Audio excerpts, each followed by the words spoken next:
Chapter 33. The next morning, Flora had to push her way through a heavy blanket of fresh snow. She shook it off and tried to ignore her grumbling stomach. To her surprise, Sophia was sitting on a short ways off. She didn't turn around when Flora called her name, so Flora asked, "What's for breakfast?" Sophia still didn't answer. Her tail swished a half circle in the snow. Flora looked around in every direction. A cold, hard lump grew in her throat. Sophia? Flora tried to swallow and couldn't. Her voice shook. Where are the sled tracks? Where are the sled tracks? Gone, said Sophia. Covered over last night. Flora looked out again, unbelieving. All of her deep floundering from the day before had been completely cleaned up. The land was spotless and smooth. Flora felt like a tiny dot. She and Sophia, the only two things alive on the face of the earth. Sophia stepped daintily up to Flora, shaking the snow from her paws. Why did you come back? Said Flora. I'm sticking with my team. Sophia sat and looked down. I know I said sorry yesterday, but I never properly said thank you for helping me with those rats. How did you know I wasn't trying to get in good with Big Amos? Flora asked. You kept helping me even after he chained you up again. Sophia looked long and hard into Flora's eyes. Flora had never been able to stare back at a cat for long, even when it was a friendly stare from Luna. But this time it was the cat that looked away eventually. I've been corrupted, Sophia said. I used to have unfailing cat common sense. I hardly recognize myself anymore. What kind of cat takes up with dogs and pigs? But I can't help it. I'm a team member now, so I came back. Flora smiled. You need a plan. No plan is going to get us out of this mess. Sophia sounded as tired and hungry as Flora felt. We're doomed. If Oscar doesn't come back to the exact same way he went, we're finished. Flora nudged Sophia with her nose. Cats are good at keeping clean, she said. Dogs are good at running forever without getting tired. And I think the pigs are good at being optimistic and not giving up, even when things are really bad. So today, we're going to do the things the pig's way, okay? Flora explained her idea. She and Sophia would walk in a straight line away from the other until the middle of the day. Then they'd turn around, follow their paths back, and meet in the middle. This way, Oscar and Alaric were sure to come across the tracks on their return trip. Flora began to talk. It was no easier than before. She knew that she would never go more slowly through the deep snow than her lighter friend, but she also knew that her tracks would be deeper and heavier for Oscar to recognize. When Flora turned around at midday, her heart lifted and she headed toward Sophia. She still couldn't believe that crazy cat had come back in the night to find her. If Sophia had followed the sled tracks before they disappeared, she might have located Oscar or Lyric, which would have meant finding food and rescue. She had the chance to save herself. It wasn't in her nature to make a decision for the sake of a friend, but that was what it seemed she had done. At the end of the day, Flora and Sophia met in the middle again. When Flora saw how tired Sophia was, instead of throwing her tired body down as she wanted to, Flora slowly dug out a fresh snow cave. She and Sophia clasped together without a word.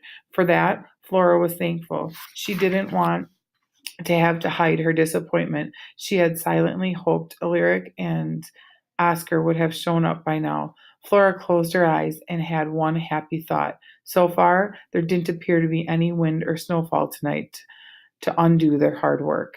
Chapter 34. The next morning, it wasn't the cold or the hunger pangs that woke Flora. It wasn't a soft meow or the delicious smell of food in her dreams. It was a big sloppy lick from a big sloppy tongue. Oscar, Flora squealed, and jumped up in a spray of powder. Sophia yowled in surprise and being woken this way, but she soon joined Flora in dancing around her friend. Alaric stood smiling a short way off. He was still hooked to the sled, while Oscar's line lay in the snow. I knew you'd find us, shouted Flora. I knew you'd come back the same way you went. Oscar's wagging tail flew up.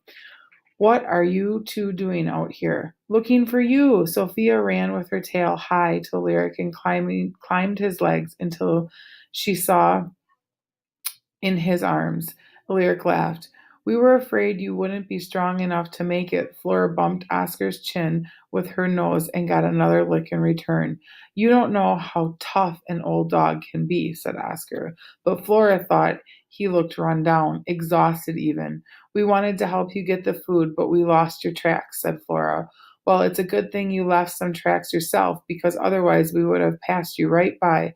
We started back only today, and the sled is a lot heavier. Flora held her breath for a moment. You found the food? She looked over at the sled, and her mouth began watering. Alaric had unwrapped the load and was giving Sophia something. Then he waited through the deep snow to deliver 2 frozen fish to Flora.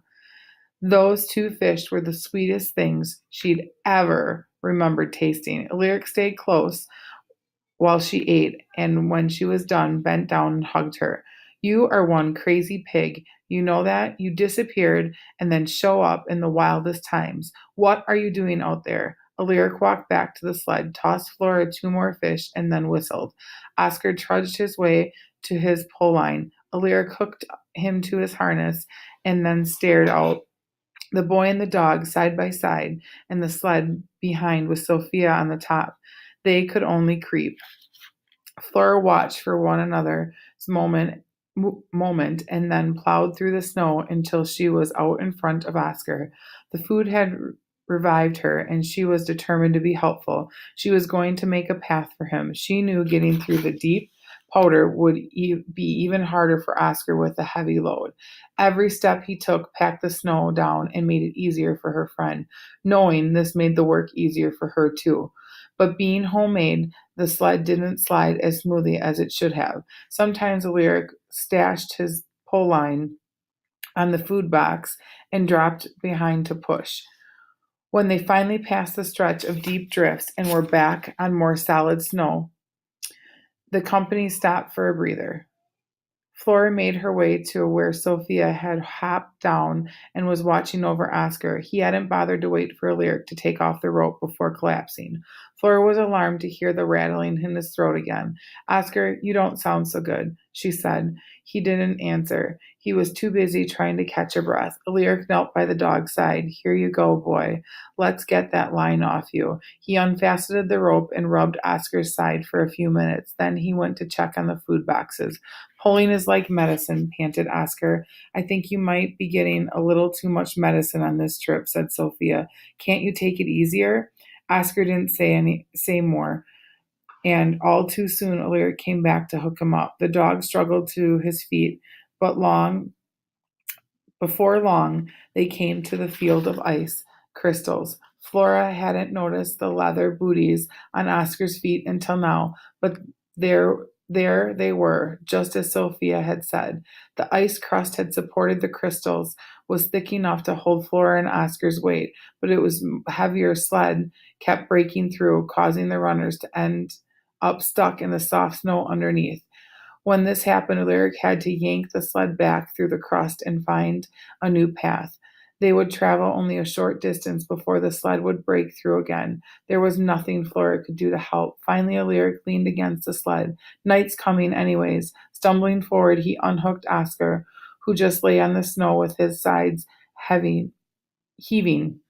Alaric brought out a tent and a small stove. Soon supper was cooking, and Flora could almost taste the warm fish stew. It might have been a happier time, Flora thought. They were rescuers coming back to save the day. They had enough to eat, but there was no cheer in the small camp. Flora and Sophia stayed near Oscar, who didn't move from where he had dropped. When supper was ready, he wouldn't eat. His throat was still rattling.